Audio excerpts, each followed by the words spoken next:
जो खबर प्याली ने कहा आखिर वही हुआ। आजमगढ़ और आजम का गढ़ खो बैठी सपा। अखिलेश का ओवर कॉन्फिडेंस ले डूबा। बीजेपी के निरहुआ आजमगढ़ से और घनश्याम लोधी रामपुर में जीत गए। अखिलेश ऐसे ही रहे तो क्या खाक सीएम बनेंगे? सदन में बुरे बर्ताव का क्या जनता ने दिया जवाब? अखिलेश की प्लानिंग सबसे मजबूत इलाके में ढेर हो गई। योगी अखिलेश से फिर 20 साबित हुए। यूपी की 2 लोकसभा सीटों आजमगढ़ और रामपुर में हुए उपचुनाव के नतीजे आ गए। एक पूरब और एक पश्चिम की इन सीटों को समाजवादी पार्टी का मजबूत गढ़ माना जाता था। 2019 में आजमगढ़ से अखिलेश यादव और रामपुर से आजम खान जीते थे, लेकिन 2022 में खेल बदल गया और दोनों ही सीटों पर बीजेपी ने कब्जा कर लिया।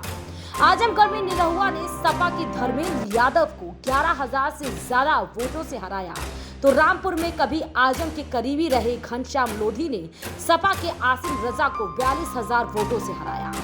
पर असली कहानी इसके पीछे है। इन 2 लोकसभा सीटों ने यूपी की भविष्य की राजनीति की तस्वीर को काफी साफ कर दिया है।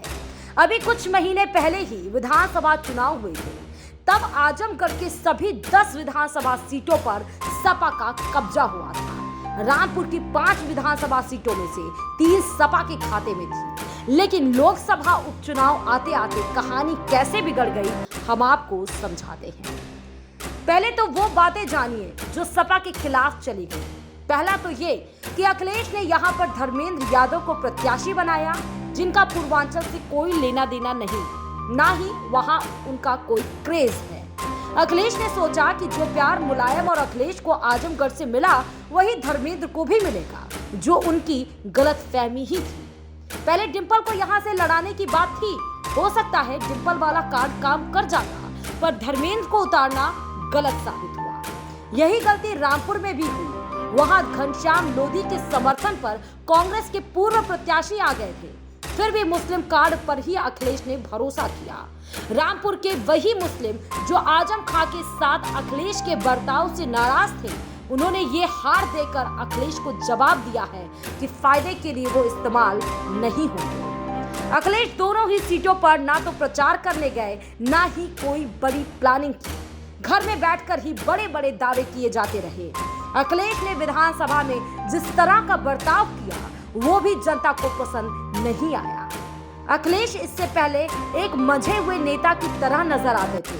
उनकी बातें मर्यादित और वजनदार होती थी, जो उन्हें विजनरी नेता बनाती थी। लेकिन सदन में उन्होंने जो रूप दिखाया, वो बहुत ही साधारण नेता जैसा लगा, जिससे भी जनता अब उनसे दूरी बना रही। 2024 में लोकसभा चुनाव से पहले 2 मजबूत किलों के ढह जाने को सपा अगर हल्के में लेगी तो कहानी और मुश्किल होगी। अखिलेश अगर इस रवैये के साथ ही पार्टी संभालेंगे तो कौन उन्हें जिताएगा?